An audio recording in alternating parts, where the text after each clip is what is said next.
काल कर्म गुण ज्ञान सुहाऊ, सो देखा जो सुना न खाऊ। देखी माया सब विधि वाड़ी, अति सुवित जोरे कर टाड़ी। देखा जीवन चावही जाही, देखी भगति जो छोरई ताही। तल पुलकित मुख वचनन आवा, नयन मोद चरणन सिरणावा। विस्मयवंत देखि महतारी, भये बहुरी शिशु रूप खड़ारी।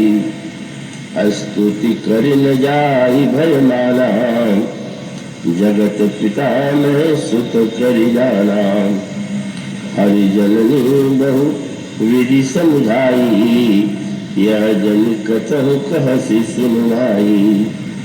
बार बार कौशल्या विनय करे कर जोरी, अब जन कबहु जाते प्रभु महिमाया तोरी।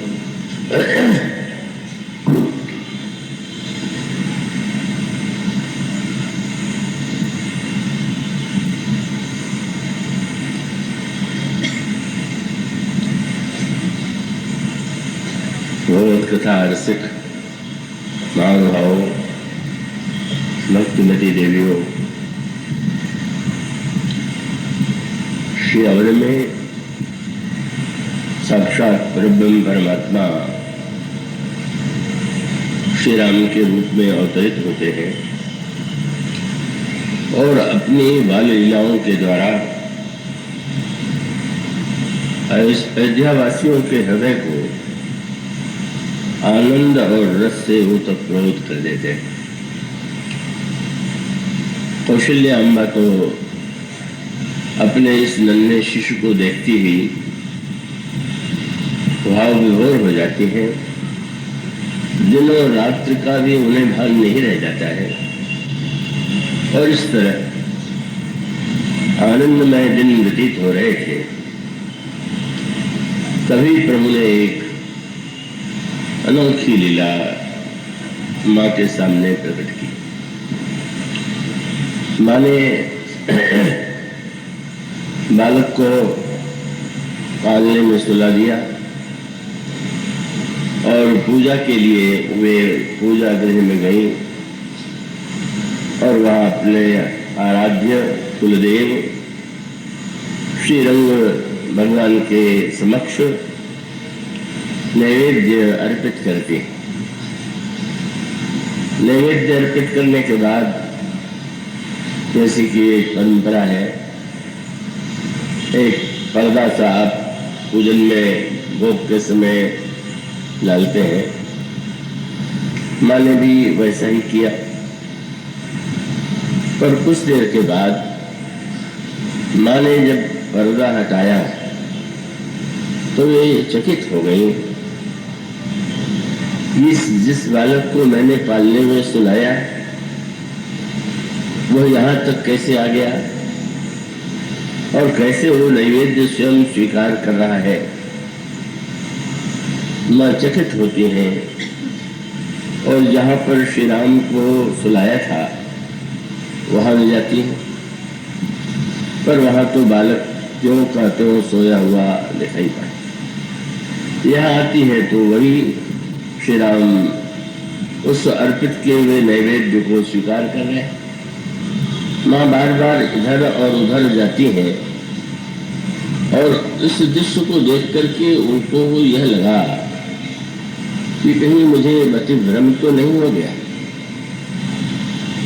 प्रभु ने जब देखा माँ व्याकुल हो रही है, उनके होठों पर हंसी आई और प्रभु ने अपना विराट रूप, अखंड रूप कौशल्या अम्ब के सामने प्रकट कर दिया। माँ ने देखा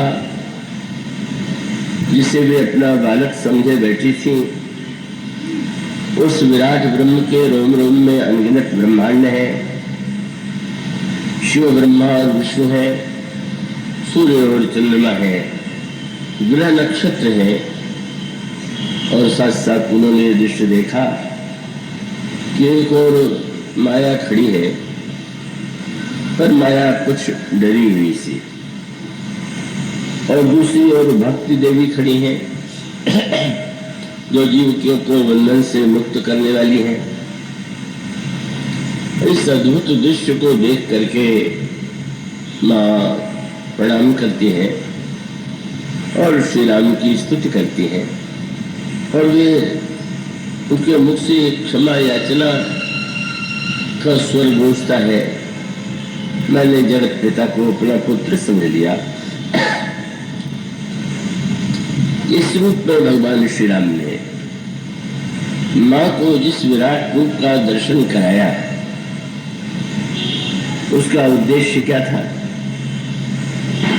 उसकी चर्चा ही पिछले कई दिनों से आपके सामने चल रही। भक्तों की भावना के लिए भगवान उसकी भावना की रक्षा के लिए, पूर्ति के लिए कोई न कोई रूप स्वीकार कर लेते हैं।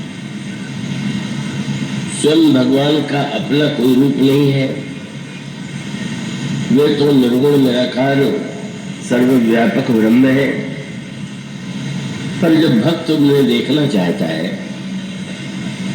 और जिस रूप में देखना चाहता है, जहां देखना चाहता है, प्रभु स्वयं अपने आप को उसी रूप में प्रकट कर देते हैं और भक्त की भावना उसके द्वारा तृप्त होती है। लेकिन ये जो भगवान के द्वारा विराट रूप का दर्शन कराया गया, ये विराट रूप का दर्शन श्रीमद् भागवत में भी है। भगवान कृष्ण की लीला में भी आप विराट रूप का दर्शन 2-3 प्रसंगों में आप पढ़ने को आप पढ़ेंगे। आप उसे आपने संभवतः यदि उसे पढ़ा और सुना हो ध्यान से, तो यहाँ पर भी यशोदा मैया को भगवान ने एक बार विराट रूप का दर्शन कराया।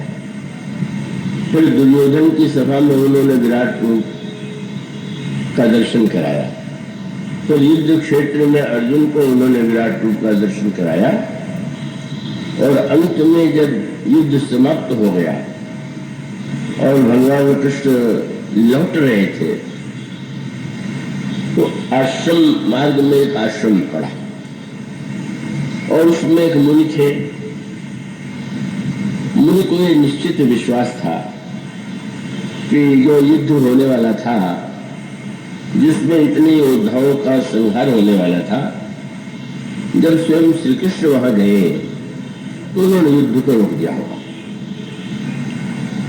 और उन्होंने बधाई देते हुए भगवान कृष्ण से कहा कि महान घोर संहार होने वाला था, पर मुझे विश्वास है कि तुम्हारे कारण वो युद्ध समाप्त हो गया होगा और संहार होने से भारत बच गया होगा।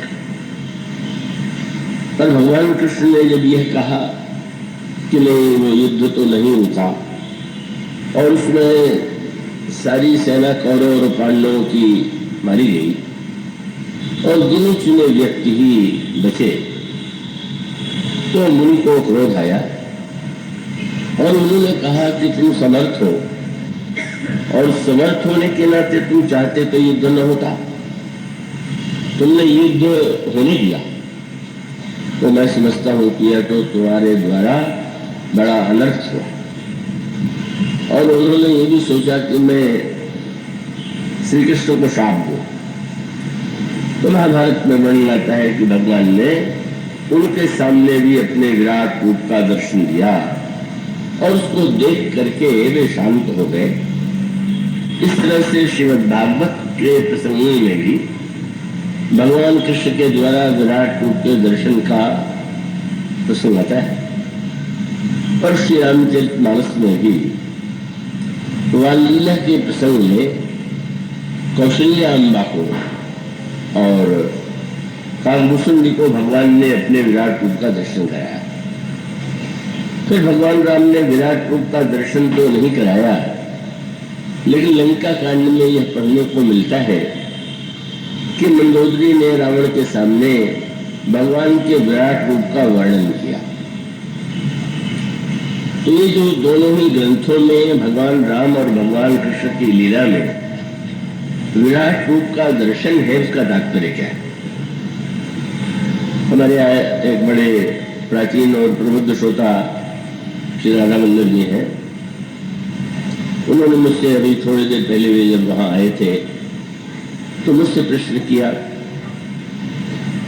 कि महाभारत में यह बात आती है, भगवान ने अर्जुन को दिव्य दृष्टि दी, जिस दृष्टि के द्वारा उन्होंने विराट रूप का दर्शन किया, पर श्री रामचरितमानस में ऐसा नहीं दिखाई देता कि कौशल्या जी को उन्होंने दिव्य दृष्टि दिया हो या भुसुंडी जी को दिव्य दृष्टि दिया हो। इन दोनों ग्रंथों में अंतर क्यों है? तो कुछ सूत्रों के द्वारा मैं उसे स्पष्ट करने की चेष्टा करूंगा, पर वो इसके लिए आवश्यक है कि आप पूरे मन, बुद्धि और चित्त से एकाग्र होकर के कथा सुने। वस्तुतः महाभारत और रामायण में जो एक बहुत बड़ा अंतर है वो युग का अंतर है। महाभारत का काल जो है इतना विचित्र काल है और जिसमें एक व्यंग्यात्मक, अगर उसके संकेत पर ध्यान दे तो ये है कि धृतराष्ट्र के पुत्रों के द्वारा जब राज्य का कुछ भाग भी देने के लिए वो प्रस्तुत नहीं होता तो उस समय पांडवों को कौरवों के विरुद्ध युद्ध करना पड़ा। और इस युद्ध में भगवान स्वयं यदि यद्यपि शस्त्र नहीं उठाते हैं, लेकिन वे अर्जुन के रथ को हाँकते हुए उनका एक दिव्य रूप आपके सामने आता है और इसी रूप में भगवान कृष्ण ने अर्जुन को विराट रूप का दर्शन कराया। अंतर यह है कि त्रेता युग जो है उसमें प्रकाश और अंधकार जो है वो दोनों अलग अलग है। प्रभु श्री राम का अवतार यदि अयोध्या में होता है सूर्यवंश में, तो जिस नायक का या जिसे खलनायक कहे रावण का उन्होंने वध किया, तो वह रावण निशाचर जाति में लंका में उसका जन्म होता है। तो मानो प्रकाश और अंधकार दोनों बटे हुए, पर महाभारत काल इससे अलग है। महाभारत काल में प्रकाश और अंधकार, पाप और पुण्य, अच्छाई और बुराई दोनों इतनी मिल गई हैं कि उनमें भेद करना बड़ा कठिन है।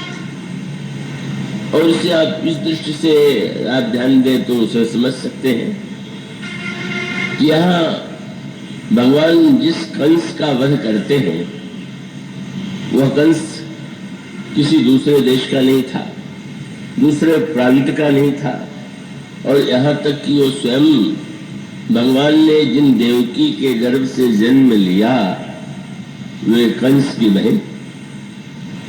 तो बड़ी अनोखी बात है, मानो कंस और देवकी एक ही परिवार में जन्म लेने वाले दो पात्र हैं। और इसी तरह से जो कौरव और पांडव हैं वे भी दो अलग अलग स्थानों में अलग अलग व्यक्ति नहीं हैं।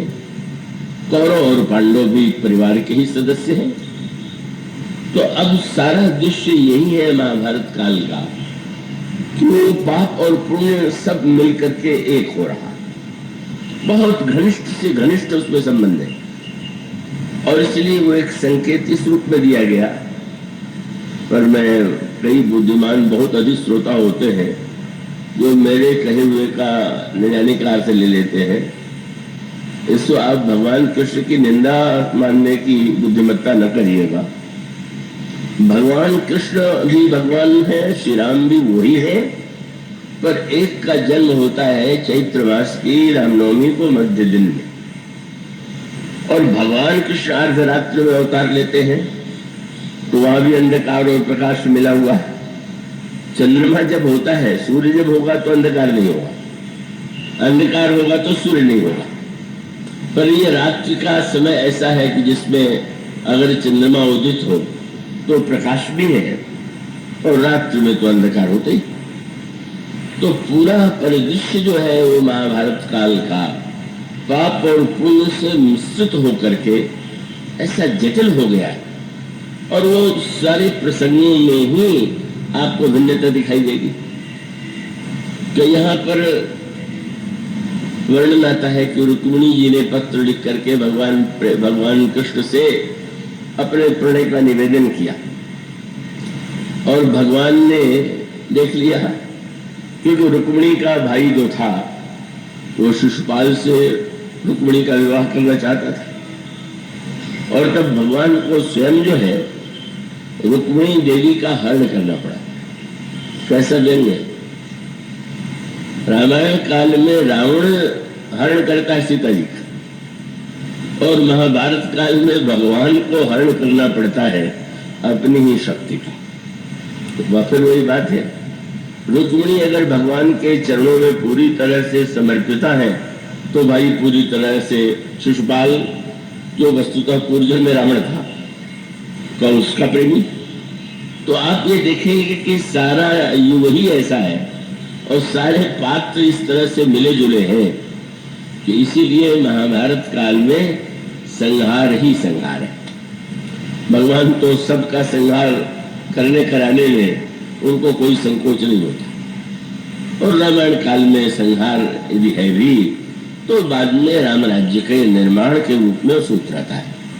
और उसे दृष्टांत के रूप में यूं कहें कि अगर एक ओर दूध हो और दूसरी ओर जहर हो तो आप जहर फेंक करके दूध पी लीजिए, लेकिन एक ओर जहर हो दूसरी ओर दूध रखा हुआ हो, पर दूध में आप सोचें कि पिए और कोई कह दे कि इसमें थोड़ा जहर डाल दिया गया, तो आपको तो जहर ही नहीं, उस दूध को भी नष्ट करना पड़ेगा। तो महाभारत काल वस्तुतः धृतराष्ट्र का काल है, अंधे व्यक्ति का काल है, और जहां अंधे व्यक्ति का काल हो वहां पर तो दृष्टि देने की आवश्यकता ही है। जहां पर दृष्टि है ही नहीं वहां दृष्टि दिए बिना कैसे कार्य चलेगा। पर नेत्र का देवता तो सूर्य है, और जब सूर्य वंश में अवतरित हुए हैं तो वहां तो दृष्टि प्राप्त ही है, इससे दृष्टि देने की आवश्यकता नहीं। ये दोनों युगों में अंतर था। और आप ये भी समझ लीजिए कि भगवान तो बड़े विलक्षण उनकी लीलाएं हैं। उन्होंने अर्जुन को तो विराट रूप का दर्शन बाद में कराया, दुर्योधन को विराट रूप पहले दिखा दिया। तो प्रभाव क्या पड़ा? प्रभाव यह पड़ा कि दुर्योधन योजना बना रहा था कि श्री कृष्ण को बंदी बना ले,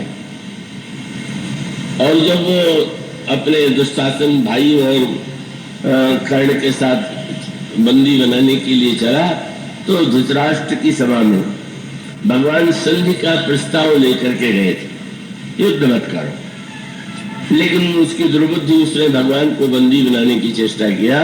उस समय भगवान ने अपना एक विराट रूप उस सभा में प्रकट कर दिया।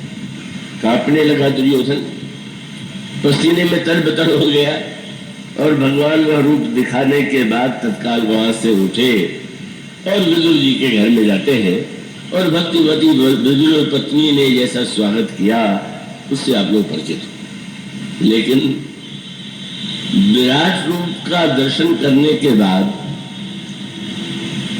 क्या दुर्योधन का जीवन बदल गया? क्या दुर्योधन भक्त हो गया? नहीं। अपितु जब श्री कृष्ण चले गए तो माथे का पसीना पोंछ करके, थोड़ा धैर्य करके अंत में यही कहा कि मित्र किरण तरण। अब कृष्ण में और चाहे कोई विशेषता हो चाहे ना हो, बड़े इंद्रजाली जादूगर बहुत अच्छा।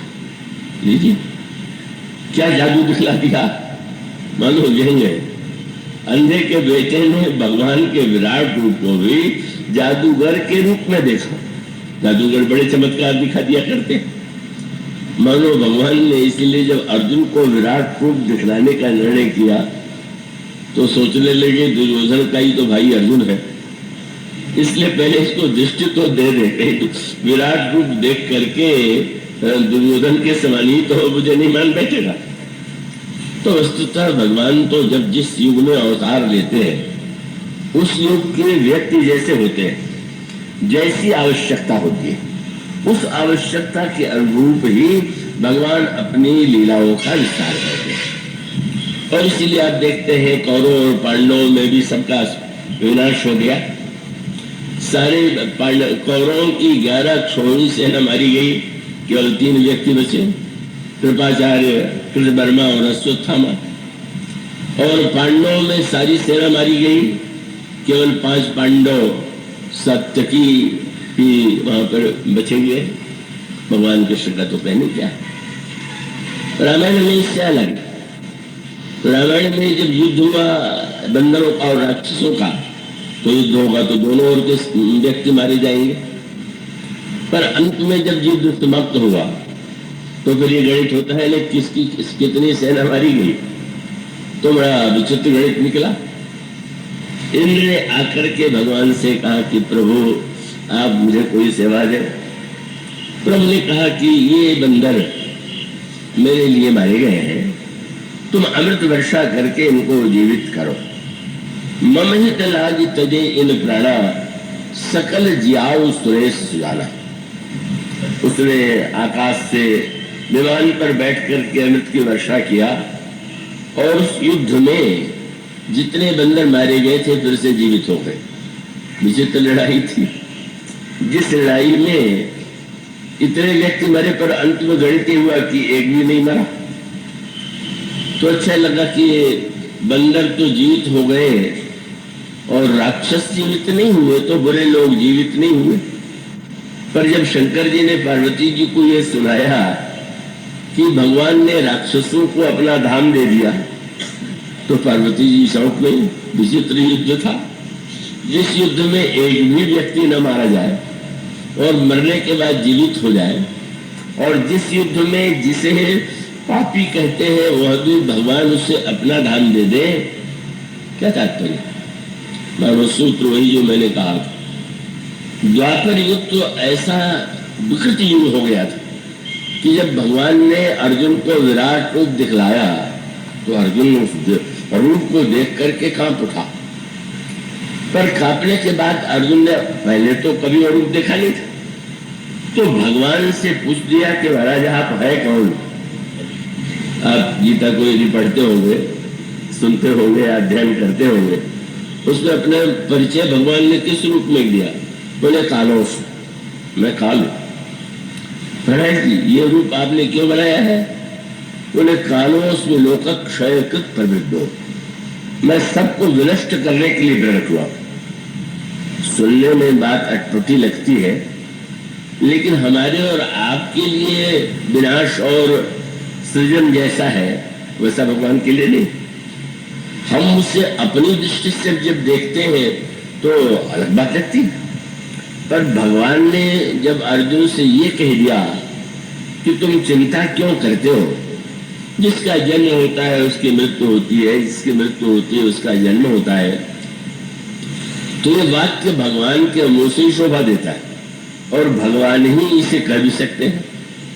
अब मान लीजिए संसार में कोई किसी की हत्या कर दे, पकड़ा जाए और न्यायालय में जब न्यायाधीश के सामने वो खड़ा हो और न्यायाधीश पूछे कि तुमने ये हत्या की है, और वो गीता का श्लोक पढ़ता हुआ ये कहे कि क्या आपने गीता नहीं पढ़ी। गीता में स्पष्ट है कि जो मरता जन्म लेता है वो मरता है, जो मरता है वो जन्म लेता है, तो आपको इतनी चिंता क्यों हो रही। तो क्या न्यायाधीश उसको ये तत्व मान करके छोड़ देगा क्या। कस का अभिप्राय है कि भगवान जो कहते हैं तो वो उनके लिए वह वैसा नहीं है जैसा हमारे लिए। जैसे अगर एक सोने के अनेक गहनों को कोई व्यक्ति तोड़ रहा हो तो लगेगा कि ये तो गहने को नष्ट कर रहा है, पर अगर वही सोने के गहने जो पुराने पड़ गए हैं और जिनमें अनेक दोष आ गए हैं। किसी स्वर्णकार के पास, स्वर्णकार के पास उसको दे दिया जाए और स्वर्णकार उन सारे सोने के टुकड़ों को भट्टी में डाल दे, तो देख करके लगेगा कि ये तो इतने सुंदर गहनों को उसने आग में डाल दिया। पर थोड़ी देर के बाद उसी सोने से और नए सुंदर गहने निकाल देगा। उसके लिए जो बना और बिगाड़ दोनों सकता है, उसके लिए उसका महत्व तो नहीं। हमारे लिए महत्व हो सकता है, पर उस सोनार के लिए वह तुरंत सोने को पिघलाता है और पिघलाने के बाद फिर नया रूप दे देता है, नया रंग दे देता है। तो भगवान की जो दृष्टि है वह उनकी अपनी दृष्टि है और भगवान के श्रीमुख से बात शोभा देती है। इसलिए भगवान जब ये कहते हैं कि मैं काल हूं और लोक को नष्ट करने पर तुला हुआ हूं, तो सुन के का चाहे जितना डरावनी, जितनी डरावनी बात लगे, पर भगवान के लिए इसका क्या महत्व है।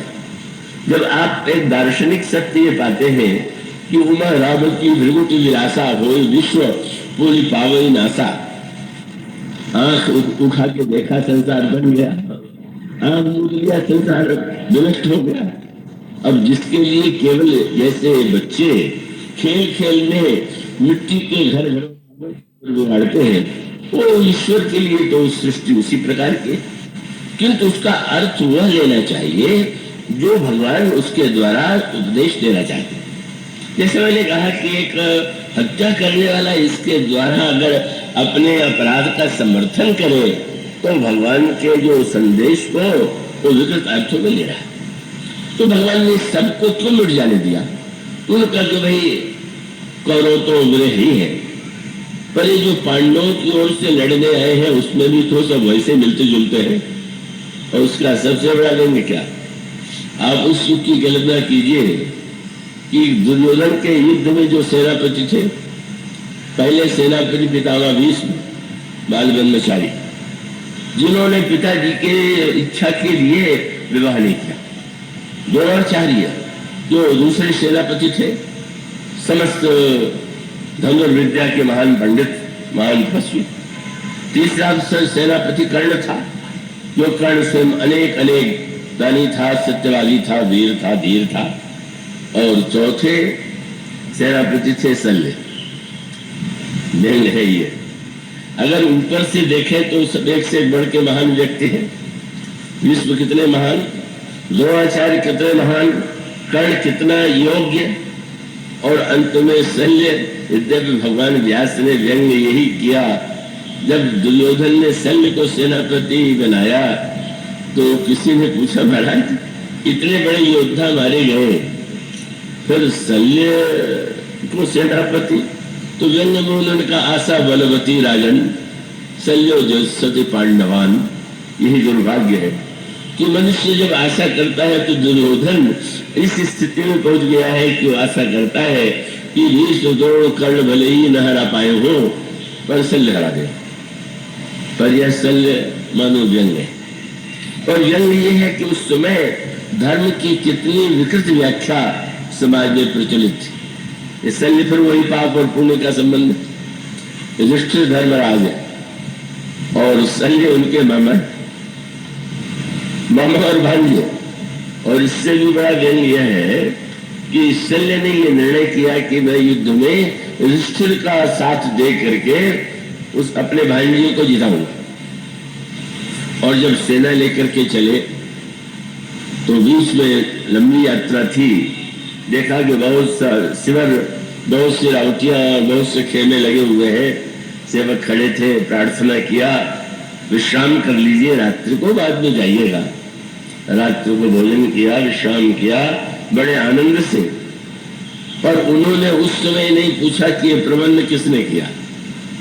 उन्होंने मान लिया कि मेरे भांजे युधिष्ठिर को मेरी इतनी चिंता थी कि मार्ग में भी प्रबंध कर दिया था।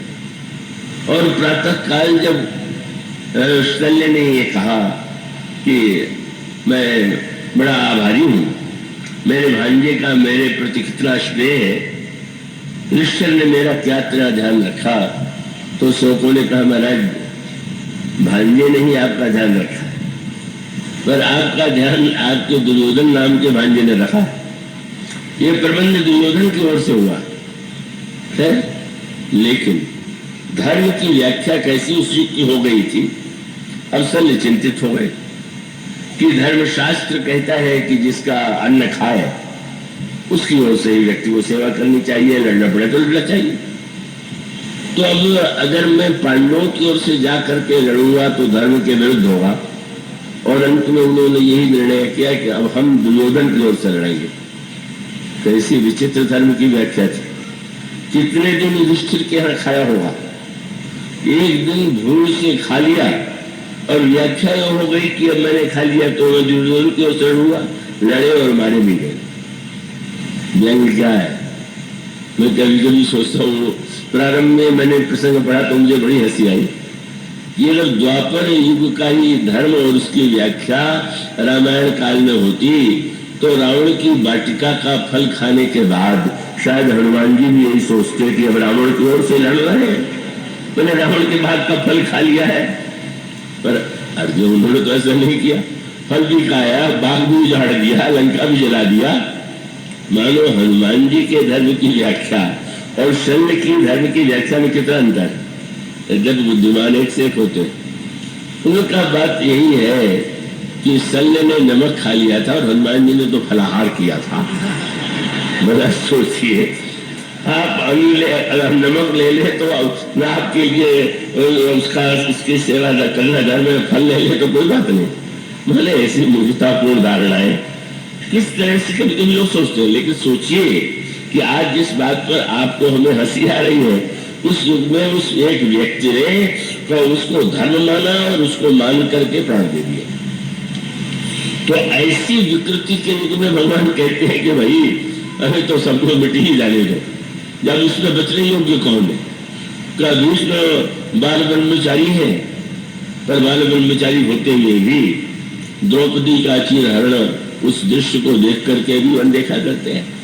द्रोणाचार्य सब कुछ है, लेकिन वो पांडवों को सुख शिक्षा देते हुए लड़ने के लिए दुर्योधन की ओर से आए हुए। कर्ण के समस्त सद्गुण जो है व्यंग थे। कर्ण को कहते हैं कि कर्ण सूर्य का पुत्र था। भगवान कृष्ण ने कर्ण से यही कहा कि तुमने इस पर विचार किया, तुम सूर्य के पुत्र हो और सूर्य का पुत्र अंधे के बेटे की सेवा करे। कितना बड़ा अपमान है सूर्य का। मानो वो सारा दृश्य बताता है कि एक और वह व्यक्ति है कि जो बुरे हैं और दूसरे व्यक्ति वह है कि जो अच्छाई और बुराई को समझ नहीं पाते हैं और वो बुराई का साथ देते हुए दिखाई दे रहे हैं। तो ऐसी विकृति के युग में केवल संहार को छोड़ करके और क्या हो सकता है। अगर किसी स्थान में सारे भवन ऐसे जीर्ण शीर्ण जर्जर हो गए हैं कि उसमें रहने वाला गिरेगा और मरेगा, तो उसे तोड़ देना ही उपयुक्त था। और कितनी बड़ी उनकी न्याय परायणता थी कि अब कौरव और पांडवों के लिए तो कहा जाएगा उनके वंश के नहीं थे, पर जब यदुवंशी जिस यदुवंश में वे थे उसका भी पूरा संहार उन्होंने होने दिया। तो आप कल्पना कीजिए कि भगवान का न्याय कितना प्रबल है। नहीं नहीं, ये सब के सब भार है, इनका भार नष्ट किया जाना चाहिए। तो नष्ट करना हमारे लिए नष्ट करना है, उनके लिए तो कोई अर्थ नहीं। वो संकल्प से समझते हैं वस्तु विकृत हो गई है तो उसको नष्ट कर दो। और इस तरह से भगवान जिस रूप का विराट रूप का दर्शन कराते हैं और भगवान राम जिस रूप में दर्शन कराते हैं उसमें विराट रूपों का जो वर्णन है उसमें भिन्नता है। और भिन्नता का तात्पर्य यह है, मैं ऐसा करता हूं कि आप एकाग्र होंगे, कि घटनाओं को आप किस दृष्टि से देखते हैं। तो घटनाओं को देखने की दृष्टि अगर आपकी बहुत ही सीमित है, क्षुद्र है, तो स्वाभाविक है अब इस पंडाल को भी अगर मैं सारी सृष्टि मान लूं तो इससे बढ़कर के अविवेक क्या होगा। ये एक तो छोटा सा अंग है, इस कानपुर में ही अगणित व्यक्ति है और पृथ्वी पर तो कहने क्या है। और जिस पृथ्वी पर अगणित व्यक्ति है वो आकाश में उसकी क्या दशा है। वो पृथ्वी बिल्कुल इतनी छोटी कि वो उसके सामने जो ग्रह नक्षत्र तारे दिखाई दे रहे हैं उससे न जाने कितने बड़े। यह विराट दृष्टि यहाँ पर भी भगवान राम ने भी कौशल्या जी को जो विराट रूप दिखलाया उसमें उन्होंने देखा कि केवल यही थोड़ी सब कुछ है, अनंत ब्रह्मांड है, समस्त ब्रह्मांड में, और उसको अगर व्यवहारिक अर्थों में तो आपकी दृष्टि अगर सीमित होगी तो आप उसके द्वारा जो अर्थ लेंगे वो आप में राग, द्वेष, अभिमान, परस्पर एक दूसरे के प्रति ईर्ष्या को ही तो उत्पन्न करेगी, जैसा कि आज के युग में दिखाई देता है। पर अगर वह विराट दृष्टि व्यक्ति को प्राप्त हो जाए तो विराट दृष्टि माने आप गोस्वामी जी की पंक्ति पढ़ते हैं, श्री राम मैं सब जग जानी, करो प्रणाम जोर जो पानी। ये सारा विश्व जो है वो समस्त नारियां श्री सीता के रूप में है और श्री राम सब में निवास करते हैं, मैं सबको प्रणाम करता हूं। तो यह जो दृष्टि है वह तो सरल नहीं है। व्यक्ति तो एक सीमा में भी नहीं देख पा रहा है, बहुत देखने की चेष्टा करता है, तो मूर्ति में देख लेगा, चित्र में देख लेगा, पर उसी में देखे तो उसने भगवान को पूरी तरह नहीं देखा। वहां भी देखिए, वहां भी पूजा कीजिए, वहां भी आनंद लीजिए, पर इसके बाद अगर आप व्यापक दृष्टि से देखें और देखने पर आपको अन्यत्र क्रम नहीं हमारे। अच्छा, मूर्ति में भगवान को देखें, गुरु में देखें, पिता में देखें, माता में देखें, पर इसका अर्थ नहीं कि माता में भगवान है तो औरों में, अन्य स्त्रियों में, अन्य में माता भगवान नहीं। मानो ये तो देखने की कक्षा है। धीरे धीरे हम जब व्यापक दृष्टि से देखने लगते हैं तो ये लगने लगता है कि यह तो सारा विश्व जो है वही भगवान का रूप है। और यह बात जब आ जाती है, समझ लें, यह पहले दिन भाषण के मंच पर इसकी व्याख्या करना सरल है, पर जीवन में तो इसको उतारना अत्यधिक कठिन है। पर उसका श्री गणेश हम करते तभी है जब हम भगवान की आराधना एक मंदिर में और मूर्ति में करते हैं, और करते करते जब हमको मूर्ति में पत्थर न दिखाई दे, अब साक्षात ईश्वर दिखाई दे, चैतन्य का दर्शन। अब ये विराट रूप के दर्शन में अंतर है। अर्जुन के सामने जो भगवान राम, भगवान कृष्ण विराट रूप दिखाते हैं उसमें काल रूप में प्रस्तुत करते हैं, क्योंकि वो आगे चल करके अर्जुन को युद्ध की दिशा में प्रेरित करेंगे। और यहाँ श्री राम जब कौशल्या अम्मा को दिखाते हैं तो उनका उद्देश्य तो कोई युद्ध नहीं है, संहार नहीं है। वो तो माँ को यह बताना चाहते हैं कि माँ, तुमको यह चिंता हो गई कि वहां है तो यहाँ कैसे है, वहां है कि यहाँ कैसे है। माँ, यहाँ वहां का भ्रम तुमने जो पाल लिया उसको तुम भूल जाओ, और इसलिए भूल जाओ कि वहां भी नहीं, यहाँ भी नहीं। और श्री राम से यदि पूछ दे कि वहां सो रहे, तुम सो रहे थे, यहाँ तुम भोग लगा रहे थे, एक सो रहा है एक भोग लगा रहा है। भगवान का तात्पर्य यही था कि तुम्हारे हृदय में मुझे बालक के रूप में देखने की इच्छा हुई और तुम्हारी उस भावना के लिए मैं बालक बन गया। समस्त ब्रह्मांड मुझमें ही समाया हुआ है, लेकिन मैं व्यापक ब्रह्म निरंजन निर्गुण विगत विनोद सो अज प्रेम भगत बस कौशल्या की गोद। कौशल्या की गोद में आ गए। कौशल्या अम्बा अगर दूध पिलाने में थोड़ा देर कर दे तो चितई माँ तुकन लागी भूखा। माँ की ओर देखा और उलाहने के स्वर में देखा, मैं तो भूखा हूं। उस वात्सल्य के आनंद में अयोध्यावासी निमग्न, दशरथ और कौशल्या निमग्न। पर एक दिन एक महात्मा आ गए जिनका नाम है महर्षि विश्वामित्र। विश्वामित्र जी को आप रामायण में जैसा पढ़ते हैं पूरा उनका इतिहास वैसे ही नहीं है, बल्कि ये प्रश्न आया अयोध्या में जब विवाह के बाद प्रभु लौटे कि इस यात्रा में तो श्री राम ने अनेक महान कार्य किए। ताड़का का वध कर दिया, मारीच सुबाहु का वो उन्होंने उसको सुबाहु को भस्म कर दिया, मरीज को दूर फेंक दिया, अहिल्या का उद्धार कर दिया और धनुष शंकर जी का तोड़ दिया। पर इन चमत्कारों में सबसे बड़ा चमत्कार क्या, और बड़ी अनोखी बात अयोध्या वासियों ने कहा, इनसे भी बड़ा एक चमत्कार इन दोनों भाइयों ने किया। क्या बोले, विश्वामित्र जैसे क्रोधी को इन्होंने बस में कर लिया, इससे बढ़ के कोई चमत्कार नहीं। कौशिक से कोही बस किए दो भाई। भगवान श्री राम गोस्वामी जी का वाक्य कितना मधुर है, सारा इतिहास बड़ा कठोर है। हरिश्चंद्र के प्रसंग में, त्रिशंकु के प्रसंग में, इतने वशिष्ठ के प्रसंग में विश्वामित्र जी का जो रूप है वो तो बहुत ही तपस्या, और तपस्या के द्वारा वे क्या नहीं करते हैं, कितने क्रोध से भरे हुए रहते हैं। तो मानो वे आए, अब वहां पर आप एक दृश्य पाएंगे, वे आए हैं श्री राम को मांगने के लिए। उस समय तक महाराज दशरथ को तो पता नहीं था, उनको तो यही लगा कि महात्मा जी पधारे हैं और किसी कारण से रूठ नहीं जाए, से जल्दी जो लेने आए हो देके विदा कर दे। इसलिए उन्होंने बहुत बढ़िया भोजन किया, नाना प्रकार से भोजन कराया, और भोजन कराने के बाद चारों भाइयों को बुलाया, कहा प्रणाम करो। चारों भाइयों ने प्रणाम किया, और प्रणाम करने के बाद जब श्री राम को विश्वामित्र जी ने देखा, इतने बदल गए। उस स्वामी ने लिखा, विविध भांति भोजन करवावा, मुनिवर हृदय हर्ष अति पावा, पुनि चरणनि मेले सुतिचारी, राम देख मुनि देह विसारी।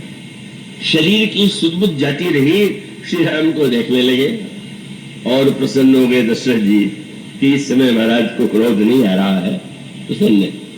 और आपने निवेदन किया, आप क्यों आए हैं महाराज?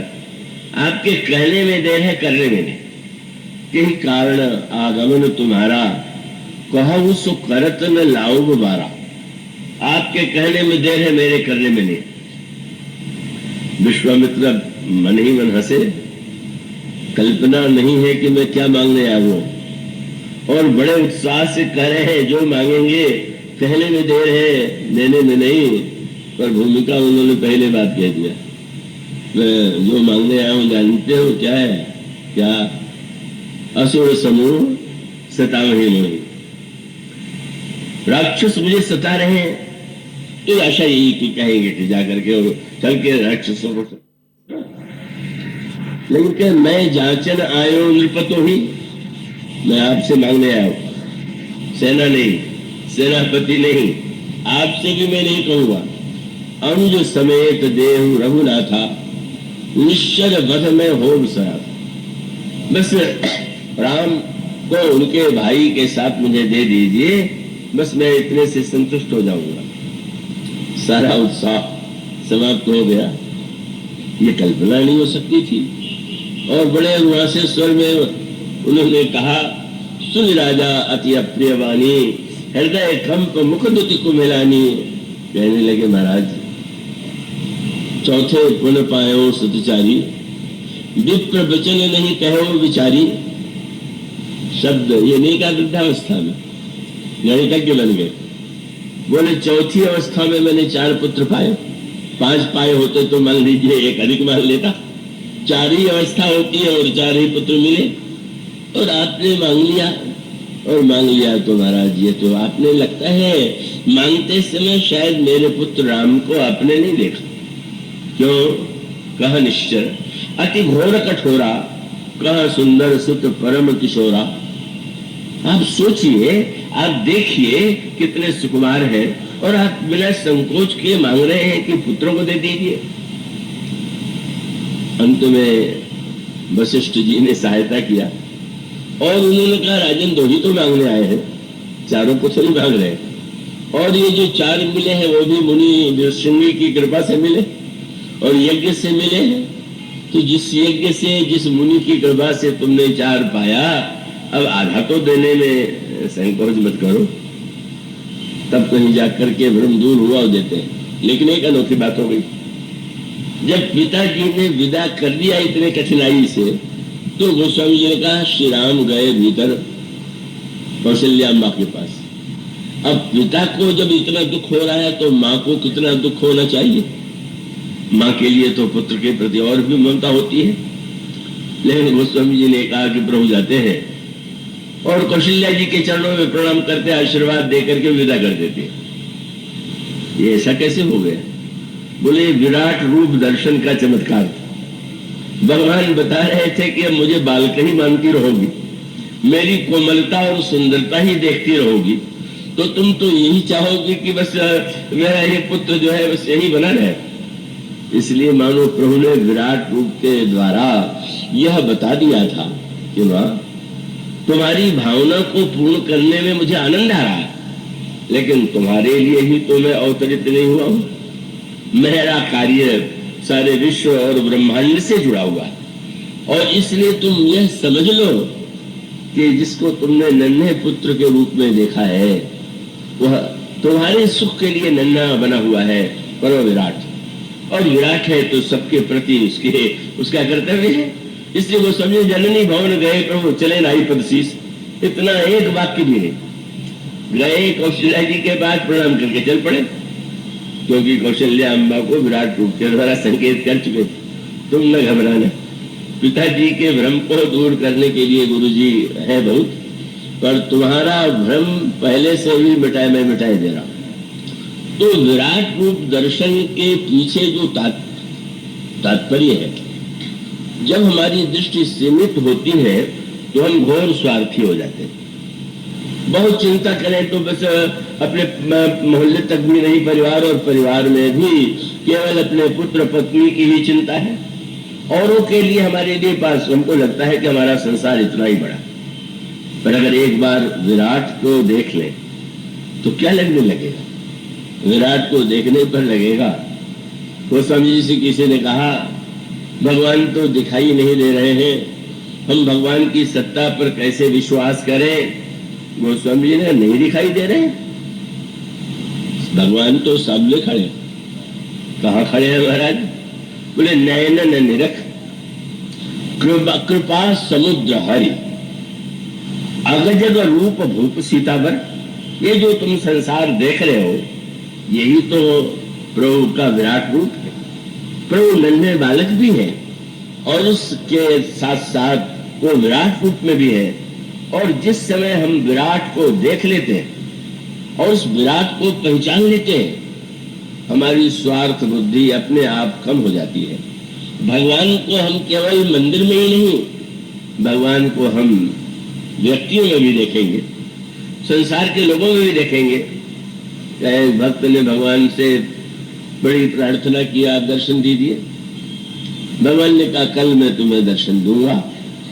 उसने घर को स्वच्छ कराया, खूब सजाया बंदरवार फूल से, और भगवान के आगमन की प्रतीक्षा करने लगा। अचानक एक बूढ़ा व्यक्ति आया। बूढ़ा व्यक्ति थर-थर कांप रहा था जाड़े में। मैं डायरे में कांप रहा हूं, भाई मुझे वस्त्र दे दो। तुम कहाँ आ गए चीतड़ा पहन करके? हमारे प्रभु आने वाले हैं और तुम्हें देख करके लौट जाएंगे। बूढ़ा लौट गया। थोड़ी देर के बाद एक बुढ़िया आई। बुढ़िया ने कहा मैं भूखी हूं। अरे तुम कहां से आ गई? देख रहे हो तुम्हारे कपड़े क्या हैं, भूखे भूखे चिल्ला रही हो, कहीं ऐसा न हो कि तुम्हें देख के भगवान लौट जाए। बुढ़िया लौट गई। दिन भर प्रतीक्षा करता रहा पर दर्शन नहीं हुआ, रोने लगा। प्रभु आपने तो कहा था कि मैं दर्शन दूंगा, आपने दिन भर के बाद भी दर्शन नहीं दिया। आकाशवाणी हुई, मैं तो 2 बार तेरे यहाँ आया, बूढ़ा बन के आया, उस भूखी स्त्री के रूप में आया।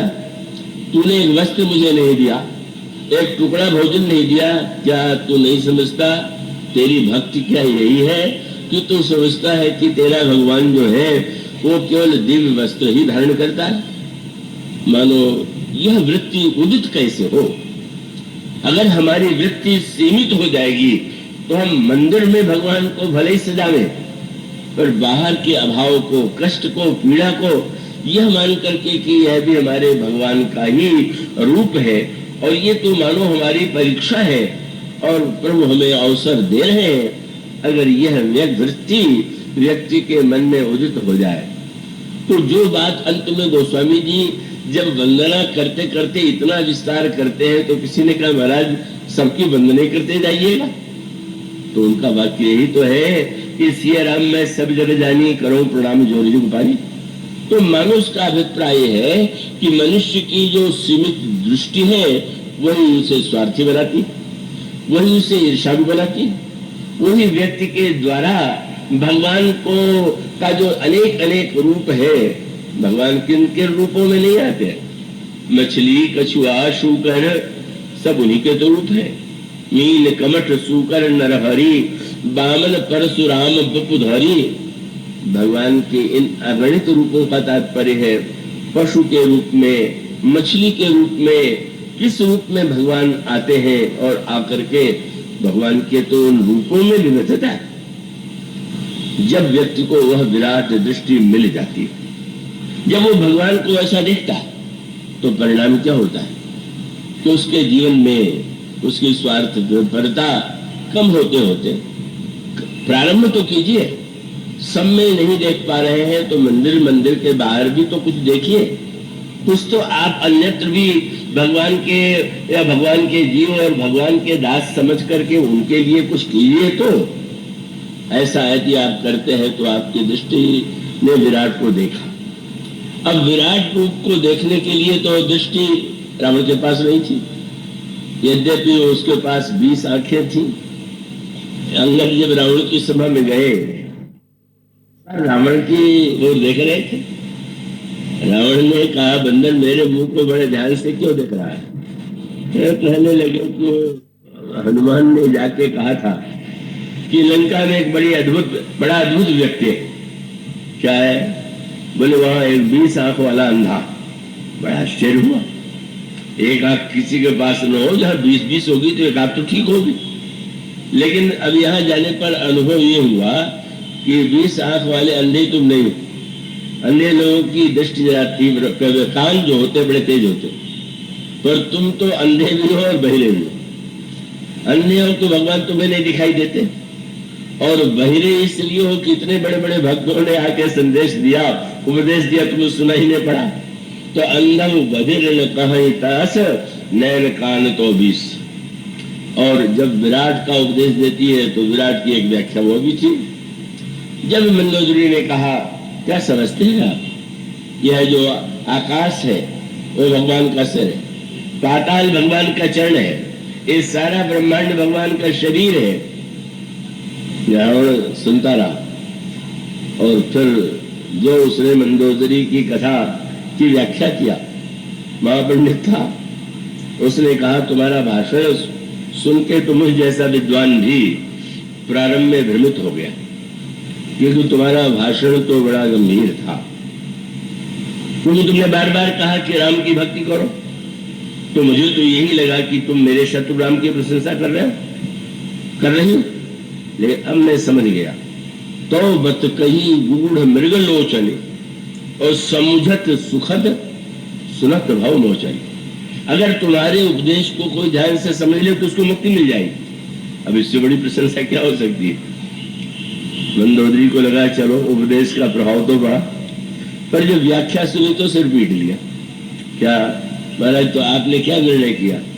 पहले मुझे लगा कि तुम अयोध्या वाले राम की प्रशंसा कर रहे हो, पर वो अयोध्या का राजकुमार मेरे सामने नन्हा बौना, मेरे भी 10 सिर उसका 1 सिर, मेरी 20 भुजा उसकी 2 भुजा, मैं सारे ब्रह्मांड का स्वामी, वो अयोध्या से भी निकाल दिया गया। तो मैं समझ गया विराट का वर्णन मेरा ही वर्णन, और जानो प्रिया तोरी चतुराई, और यही विधि कहो मोर प्रभुताई। तुमने ये मेरी प्रभुता का वर्णन किया है। और जब मैंने गहराई से विचार किया कि ये बार बार राम राम शब्द का क्यों प्रयोग कर रही, तो मैं समझ गया कि तुम्हारी परंपरा है कि पति का नाम नहीं लेना चाहिए। तो तुमने सोचा कोई नया नाम अपने पति को दोगे, अपने को विराट समझ लेना, यही अभिमानी का लक्षण है। और विराट को देख करके जादूगरी समझ लेना, ये अंधे के पुत्र का लक्षण है। और विराट को देख करके दृष्टि व्यापक हो जाए, यही भक्त की दृष्टि। इसलिए भगवान ने कहा, माँ तुमने खंड को देखा, आनंद लिया, पर अखंड को भी देखो। और याद रखिए, एक वस्तु ऐसी है जिसे खंड होना चाहिए पर वो अखंड बनी हुई, और दूसरा जो अखंड है वो दिखाई नहीं देता। इसलिए भगवान राम जब विश्वामित्र जी के साथ यात्रा करते हैं, अखंड कौन है? श्री राम और सीता। ज्ञान अखंड एक सीतावर, वही श्री राम और सीता ही अखंड है। और यह अखंड राम तब एक दिखाई देंगे जब धनुष खंडित हो जाएगा।